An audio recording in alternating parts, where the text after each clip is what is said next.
Eu sou grata a Deus por esse momento, por ter sido chamada para esse aniversário tão especial. 111 anos, estou há 20 anos aqui na igreja e poucas vezes já estive nesse púlpito. E essa é uma mensagem, esse é um momento muito especial para mim.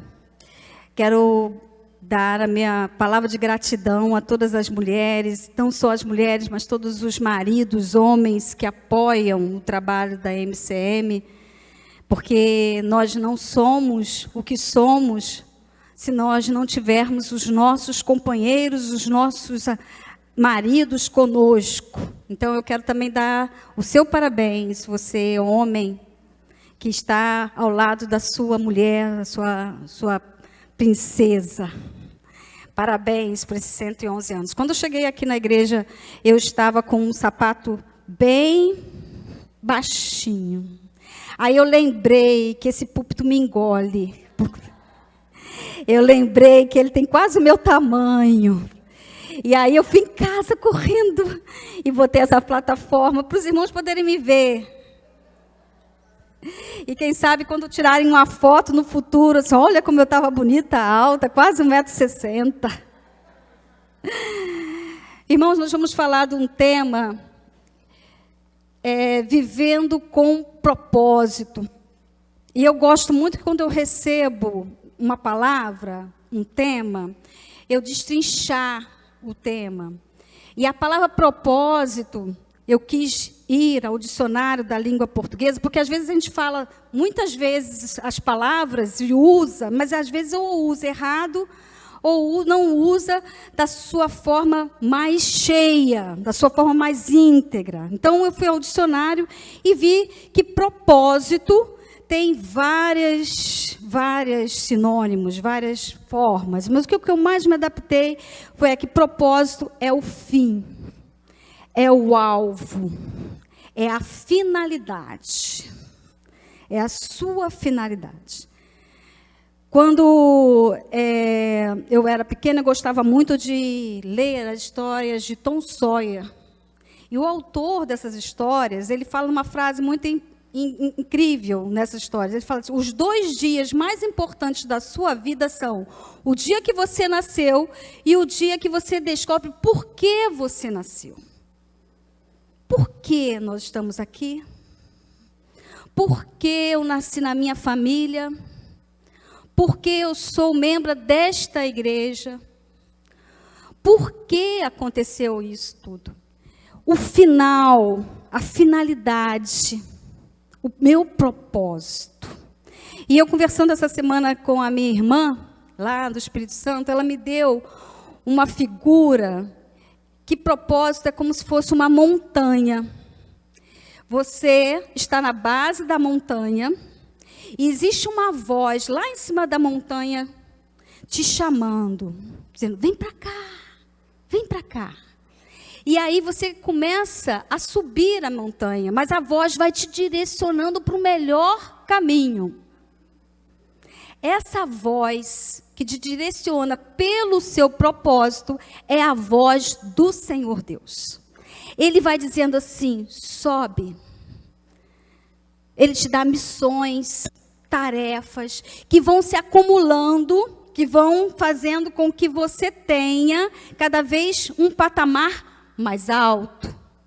E se aproxime cada vez mais dele.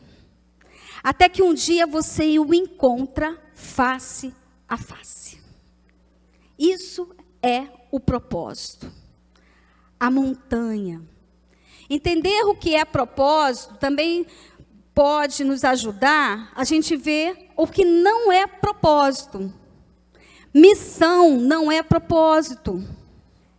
Missão são tarefas dadas pelo Senhor Deus, dadas por Ele, em que você desempenha de forma excelente. Por exemplo, vem aqui comigo, irmãs, vocês vão lembrar disso. Quando eu era da escola primária, e vocês também, vocês usavam aquela saia de prega, né? Aquela sapatinho boneca, aquela meia 3/4. Minha mãe sempre prendia o meu cabelo de Maria Chinquinho ou com trança, por causa que eu sou muito piolenta, né? Sempre pegava piolho. Tem gente que mais, outros menos. Ia linda, maravilhosa, chegava toda desgrenhada, sapato todo empoeirado, né? E naquela época, a minha escola primária era a minha missão, a qual eu desempenhava de uma forma maravilhosa e que é muito importante no meu propósito. Mas missão é algo que começa e que termina. A minha missão de estudante da escola primária acabou. E aí vão começando outras missões que vão construindo o meu propósito. Eu passei a ser universitária, eu passei a trabalhar, estou há 27 anos na empresa que eu trabalho, e eu sei que a empresa que eu trabalho, o meu trabalho não é o meu propósito. Ela é a minha missão. Ela tem início e vai ter um fim. Ela vai terminar. Eu vou chorar, eu vou achar que realmente não era o fim, que não poderia ser assim, ou vou ser demitida, ou vou decidir sair. Mas, de todo jeito, eu vou ter que entender que o meu trabalho e o seu trabalho não é o seu propósito. Ele é a sua missão. Importante para você chegar até o final, para construir o seu propósito. Eu sou esposa do pastor, presidente, quem não me conhece, né? Sou esposa do pastor Eliezer. E eu desempenho hoje a missão de esposa do pastor dessa igreja. Vai chegar um momento em que eu não vou ser mais.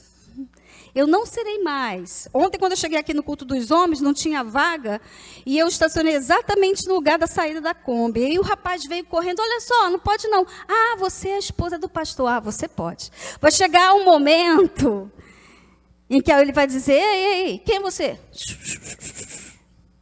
Por quê? Porque eu desempenhei a minha missão, eu não serei mais.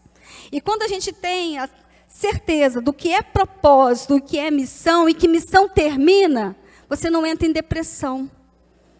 Você aceita como um trabalho bem feito, o trabalho que Deus te deu, a tarefa que Deus te deu, e que Ele determinou para um determinado momento, e que você deve fazer com excelência, mas que ele acaba. Primeira coisa também que eu quero dizer sobre propósito é que, além dele não ser missão, existe, na realidade, um porquê para ele. Por exemplo, Deus me deu a missão de ser esposa, e deu a missão de ser esposa para muitas aqui. De ser Ezer, de ser ajudadora. E eu vou dizer para você, minha irmã, que ser ajudadora não é ser inferior. Porque quando você é ajudadora, quer dizer que você tem capacidade para ajudar. Ninguém consegue ajudar ninguém se não tiver capacidade para fazê-lo. Então você é uma mulher, Ezer, capaz de excelência. E ontem, quando o Eliezer chegou em casa, eu estava no telefone com a minha irmã e ele fazia sinal assim, ó. Vou dar um exemplo para vocês. Querendo falar comigo, e eu falava, ele fazia assim, eu preciso dos cálices da ceia. Eu preciso dos cálices. Que há 12 anos, né, nós fizemos o centenário e foi distribuído, eu preciso dele. E eu falei para ele assim, pode deixar, eu vou pegar para você. Deixa eu terminar. Se você não fizer agora, você não vai conseguir me ajudar. E aí, às vezes, essa palavra ajudar bateu forte. Não, eu sou ajudadora. Eu vou descobrir onde estão esses cálices. Eu terminei ali, descobri. Vocês vão ver hoje à noite ele bebendo no cálice dele. Porque nós somos capazes. Nós somos mulheres ajudadoras, capazes, de excelência, Ezer. Nós conseguimos. É esse um propósito que Deus nos deu para conseguir ajudar. Outra coisa que nós temos que entender sobre propósito é que Deus te criou com um propósito. Eu vou pedir ao Emerson para colocar Provérbios 16:4, e que diz que o Senhor ele nunca faz nada sem propósito. Ele nunca faz nada à toa. Ele nunca faz nada por fazer. Esse versículo fala assim: o Senhor fez todas as coisas para atender os seus próprios desígnios, ou o seu propósito, até o ímpio para o dia do mal. O Senhor, todas as coisas que Ele cria, inclusive você, que foi criada, você tem um propósito. Você pode não ter descoberto ainda o seu propósito na vida. O seu único propósito na vida. Mas eu vou te dizer, você foi criada e Deus te criou para um propósito. Ele te criou para um propósito. E outra verdade que nós temos que dizer, que você, apesar de você não saber ainda qual o seu propósito, o Senhor sabe qual o seu propósito. E eu vou pedir para ele colocar aí Jeremias 29:11. Quando Jeremias manda uma carta para os moradores, moradores que estavam na Babilônia, para os judeus que estavam na Babilônia, eles já haviam sido reportados, né, de Jerusalém para a Babilônia, e Jeremias manda uma carta para esses irmãos, para esses judeus, e ele fala para eles: olha, não se mistura com as pessoas dessa terra, não dê ouvidos a falsos profetas, porque eu sei qual o pensamento que eu tenho a respeito de vocês. Eu sei o seu propósito. Vamos ler juntos? Porque eu bem sei os pensamentos que tenho a vosso respeito, diz o Senhor. Pensamentos de paz e não de mal, para dar o fim que esperais. O Senhor sabe o seu fim. O Senhor... Aleluia. Filho da irmã Roseli chegou em casa. Aleluia. Eu sei os pensamentos. Eu sei quem você é. Quem você é não é quem as pessoas dizem que você são. O Senhor Deus não se influencia por palavras, pelo aquilo que as pessoas dizem que você é. E vou te dizer uma coisa: o Senhor Deus não se influencia por aquilo que você pensa que você é. Às vezes a gente pensa que é muito, ou a gente pensa que é pouco, mas o Senhor diz assim: olha, eu sei quem você é. Eu sei os pensamentos que eu tenho a seu respeito. Eu sei o propósito que eu tenho para a sua vida. Se você, meu irmão, você ainda não descobriu o seu propósito, você saiba que o Senhor sabe o seu propósito. Ele te conhece. Ele te conhece. E existe na Bíblia vários personagens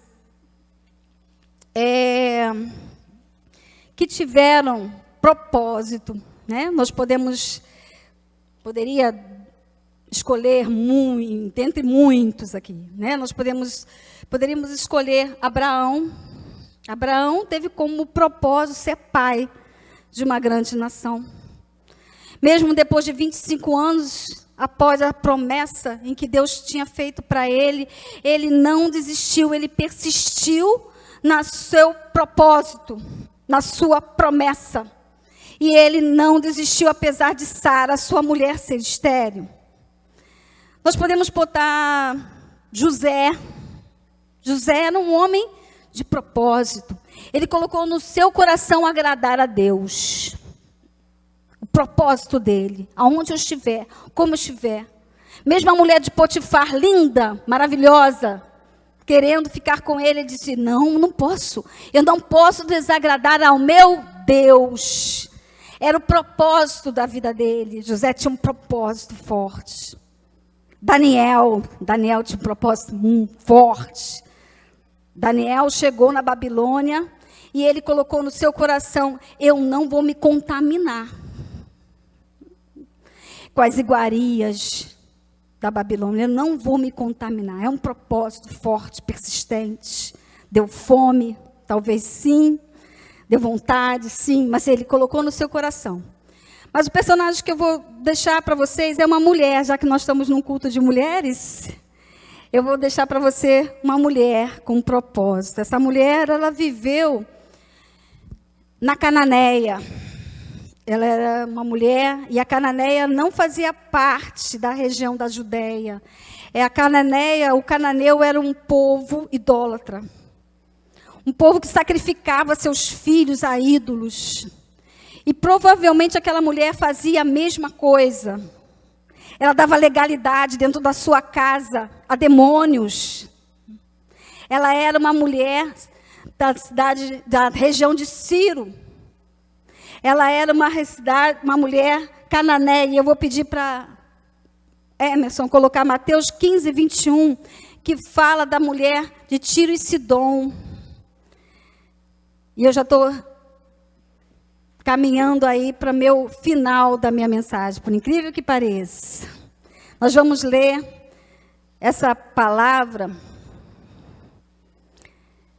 Eu quero que vocês possam começar essa palavra, lendo o versículo 21. Pode começar. E partindo...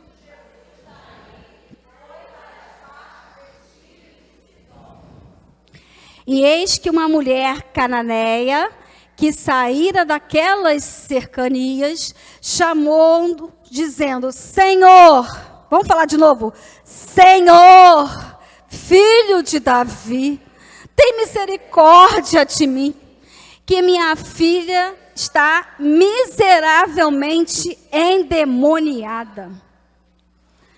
Vocês, vamos lá. Mas...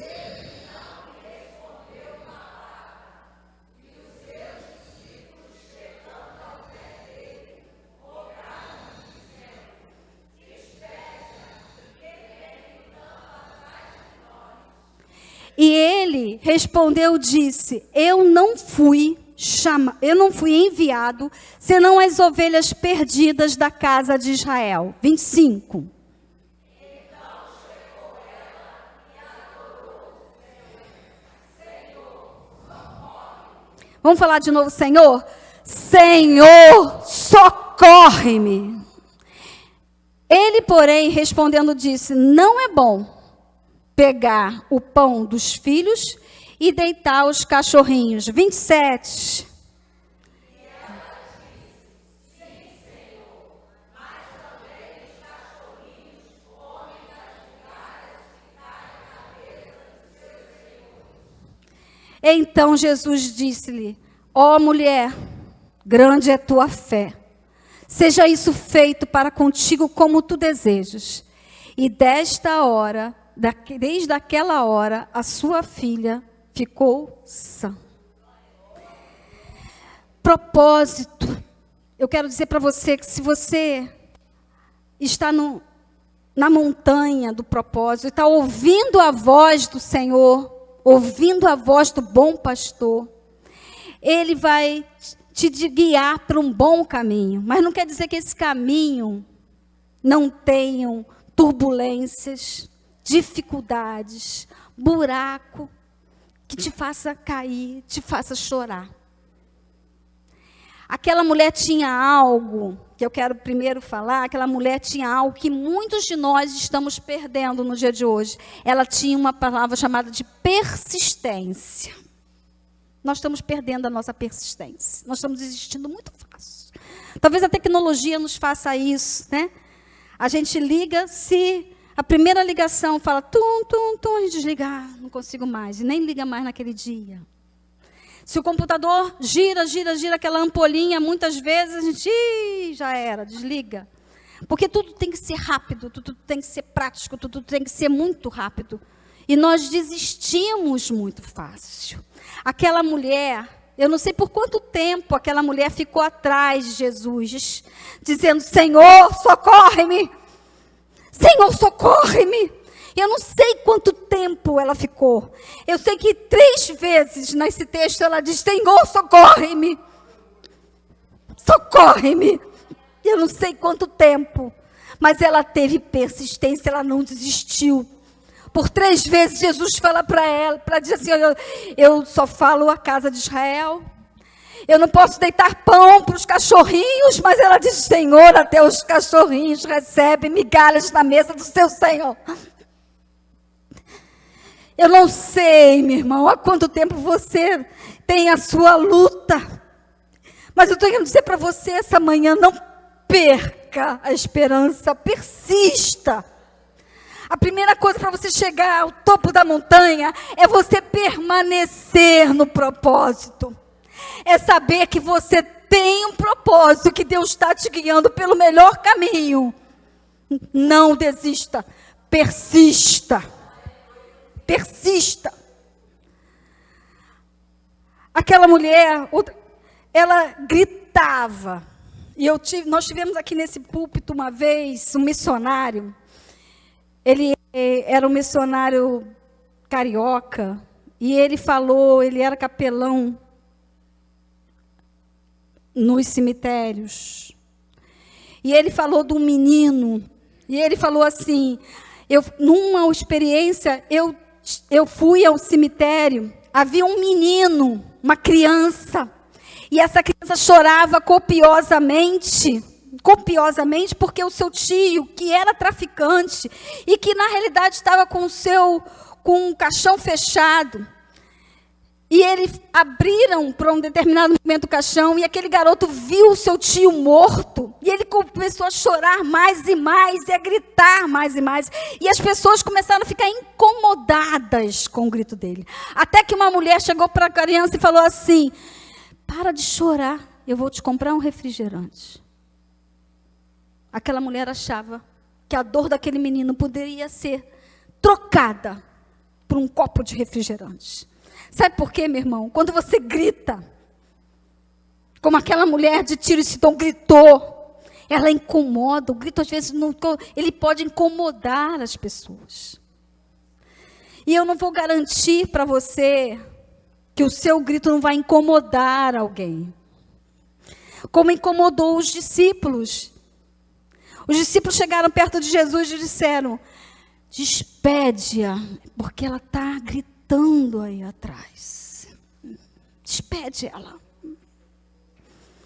Mas eu vou dizer uma coisa para você. Aquelas pessoas que se incomodam com a sua dor não são as pessoas que podem te ajudar. Aqueles discípulos se incomodaram com a cor daquela mulher, com o grito dela.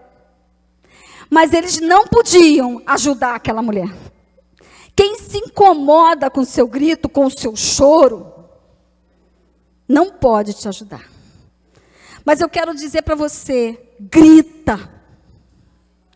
Qual foi a mulher aqui que já teve uma cozinha pegando fogo? Eu já tive. Ali de cima também já teve. Ali também? Quando você tem uma cozinha pegando fogo, eu tive porque esqueci uma panela de óleo, e o óleo começou a pegar, né? Ficar quente, e de repente o óleo pegou fogo, lambeu. Mas quando você tem uma cozinha pegando fogo, você não chega na janela e diz assim, ai, quem eu vou chamar? Ah, aquela ali não gostei não. Aquela cara, não. Ah, aquela ali eu sei. Ei, vem cá. Será que você pode chamar o bombeiro para mim? É que a minha cozinha está pegando fogo. Você faz isso? Você grita. E grita para todo mundo. Quem tem urgência, quem tem realmente necessidade de socorro, grita. E não grita somente no gabinete do pastor, não. Grita para todo mundo. Essa igreja aqui tem um momento em que nós oramos em dupla. E nós chegamos e nós oramos em dupla. E muitas vezes a gente fica constrangido de falar o nosso problema para o nosso irmão, achando que o nosso problema não pode ser dividido. Minha irmã, grita, fala. A pastora Roseli disse assim, o meu filho não chegou, gritou. Grita. Existe a necessidade de você abrir o seu coração. Não transforme a sua casa, a sua família como um sepulcro caiado, cheio de coisa ruim por dentro, mas bonito por fora. A sua casa não é sepulcro caiado. A sua casa não é isso. E por isso você deve abrir, gritar. Talvez alguém vai dizer para você, nossa, como ela está gritando, ela era tão bonitinha. A maquiagem, tudo certinho. Agora as lágrimas correm, o nariz escorre, a meleca se junta com a lágrima, e olha só do que ela se transformou. Irmã grita. Aquela mulher gritou. E não se importou quando os discípulos de despede-a. Aquela mulher, agora eu quero dizer uma palavra para toda a igreja, aquela mulher, ela já conhecia quem era Jesus. Ela já tinha ouvido falar dele. Ela não tinha visto, talvez ela identificou como aquele que estava em primeiro lugar, os discípulos atrás, mas ela já tinha ouvido falar do seu poder, já tinha falado dos seus milagres. Ela já sabia quem era Jesus. E ela já devia estar atrás dele já há algum tempo. Igreja, existem pessoas que já ouviram de Jesus. Existem pessoas que já conhecem Jesus, mas não entram naquela porta por vergonha. E nós devemos pegar os nossos folhetos, como o pastor Heraldo essa manhã falou, e ir atrás dele. Jesus foi à região de Tiro e Sidom, ele saiu da região da Judéia e foi a Tiro e Sidom somente para salvar aquela mulher. Só para isso. Depois ele volta para a Judéia. Existem pessoas que estão aí fora somente precisando que você leve Jesus até ele. Uma pessoa, uma única pessoa. Filipe, em Atos, conta a história que ele foi revelado pelo Espírito Santo aí a estrada de Gaza. E a estrada de Gaza estava deserta. O Espírito Santo disse assim, a estrada de Gaza estava deserta. Deserta, não tinha ninguém naquela estrada. Mas mesmo assim ele foi. Encontrou um eunuco mor da rainha de Candace. Pregou aquele eunuco, ele pregou, salvou através da palavra do Senhor, ele batizou e voltou uma pessoa. Igreja, nós temos que sair das nossas portas, porque existem pessoas que desejam o encontro com o Senhor Jesus. Aquela mulher, ela foi salva porque ela falava, Senhor, e eu pedi para vocês várias vezes, né? Senhor, ela reconheceu o Senhor Jesus. Ela reconheceu Jesus como seu Senhor. Como o único, como o príncipe da paz. Como o alfa e o ômega. Aquele que conseguiria mostrar para ele o propósito para a sua vida. Quando você chega ao cume da montanha, você chega ao final do seu propósito. Eu quero dizer para mim, para você, para mim também, que o nosso propósito é o louvor a Deus. O nosso propósito é o seu louvor. Eu quero que o Emerson coloque ali, Emerson, para mim, João 10, 27. No cume da montanha, havia uma voz.